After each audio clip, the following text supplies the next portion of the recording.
दोस्तों आज की इस वीडियो में हम देखेंगे पंखे को बहुत ही अच्छे से क्लीन करने का तरीका, वो भी सिंपल मोजे लटकाकर। जी हाँ दोस्तों, हमें पुराने सॉक्स की मदद से अपने पंखे को क्लीन करना है। दिवाली का टाइम आ रहा है, ऐसे टाइम पर आप भी फैन की क्लीनिंग तो करेंगे ही करेंगे।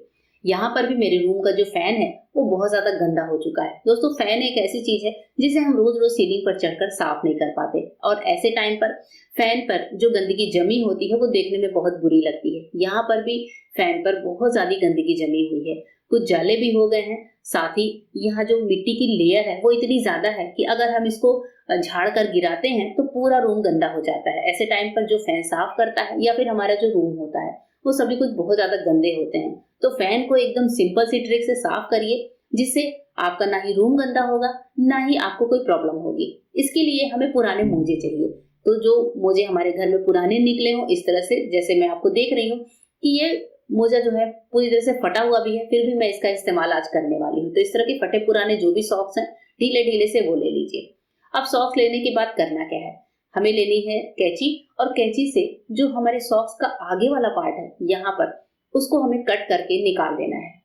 तो आप एक बार में एक मोजे से भी काम चला सकते हैं। मैं यहाँ पर 2 सॉक्स को कट करके उनसे काम में लूंगी। तो यहाँ पर मैंने एक सॉक्स को कट किया है, अब दूसरे सॉक्स को भी कट कर लेते हैं। और ये जो सॉक्स है मैं आपको दिखा रही हूँ कि कितना ज्यादा फटा हुआ है, फिर भी इसका इस्तेमाल हम बहुत ही अच्छे तरीके से कर सकते हैं। ये ट्रिक, ये वीडियो देखने के बाद आप भी जब फैन को क्लीनिंग करेंगे अपने घर का, तो आई होप यही तरीका इस्तेमाल करने वाले हैं। तो यहाँ पर देखिए मैंने दूसरे पार्ट को भी इस तरीके से कट कर दिया है। तो चलिए अब बढ़ते हैं, अपने फैन के पास चलते हैं और देखते हैं इसकी क्लीनिंग कैसे करनी है।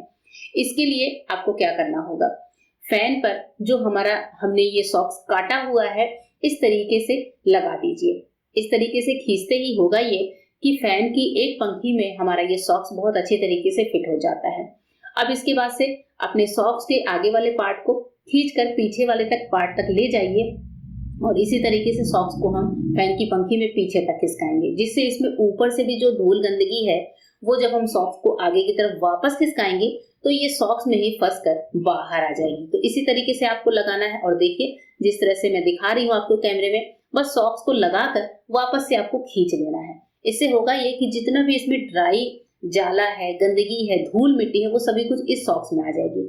तो ना ही पंखा साफ करने वाले का बाल वगैरह गंदा होगा, ना ही आपका रूम गंदा होगा। देखिए यहाँ पर सॉक्स में सारी गंदगी फंस कर अंदर ही आ गई है। इसके बाद से आप चाहें तो इसी सॉक्स को धुल लीजिए, इसको गीला कर लीजिए। मैंने यहाँ पर जो हमारा दूसरा सॉक्स था जो मैंने काट कर रखा था उसको गीला कर लिया है, और इसी तरह से हमने क्या किया है, जो पहला मोजा था उससे हमने तीनों पंखियों को अच्छे से साफ कर लिया है। अब इसके बाद से हम क्या करेंगे, दूसरे वाले सॉक्स को गीला करेंगे, अच्छे से निचोड़ेंगे और इसी गीले सॉक्स को वापस सेम तरीके से पंखियों पर पहनाएंगे। जैसा मैंने आपको अभी दिखाया था उसी तरीके से हमें यहाँ पर इस सॉक्स को पहना देना है। ध्यान रखिए कि सॉक्स को पहनाने के बाद अच्छे से पंखियों पर रगड़कर थोड़ा दबाव देते हुए आपको इसको खींचना होगा, जिससे इसमें जितनी भी धूल गंदगी लगी हुई है वो सभी सॉक्स के अंदर ही अंदर आ जाए। यहाँ पर देखिए पंखी के आगे के साइड से लेट गिर जाएंगे, और बस सॉक्स को पकड़कर आपको वापस सेम तरीके से खींच लेना है। सेम तरीके से खींचने पर होगा ये कि दबाव देते हुए जब हम इसको खींचते हैं तो बहुत ही अच्छे तरीके से मोजे के अंदर सारी पंखे की जो गंदगी है वो आ जाती है। आपको यहाँ पर साफ दिख रहा होगा कि जो पंखी है वो कितनी बढ़िया तरीके से क्लीन हो चुकी है। मैं आपको दिखा रही हूँ कि ये पंखी आप देख सकते हैं, आपके सामने है, एकदम अच्छे से साफ हो चुकी है। सिर्फ एक बार ड्राई निकाला है हमने, एक बार गीला करके निकाला है। उसके बाद भी अगर आपको लगता है कि कोई कमी है तो बस गीली पंखी को आप हल्के से किसी दूसरे कपड़े से पोंछ सकते हैं। तो इस तरीके से दोस्तों हम 3 पंखियों को बहुत ही इजी तरीके से साफ कर सकते हैं और अपने पंखे को क्लीन कर सकते हैं। देखिए यहाँ पर हमारी पंखी साफ हो चुकी है, बाकी जो 2 पंखियां हैं उनको भी हम इसी तरीके से क्लीन कर लेंगे। यहाँ पर हमारा पूरा फैन साफ हो चुका है बहुत ही बढ़िया तरीके से। होप करती हूँ आज की वीडियो है आपको पसंद आई होगी। फिर मिलते हैं मेरे नए वीडियो में, तब तक के लिए गुड बाय, थैंक यू।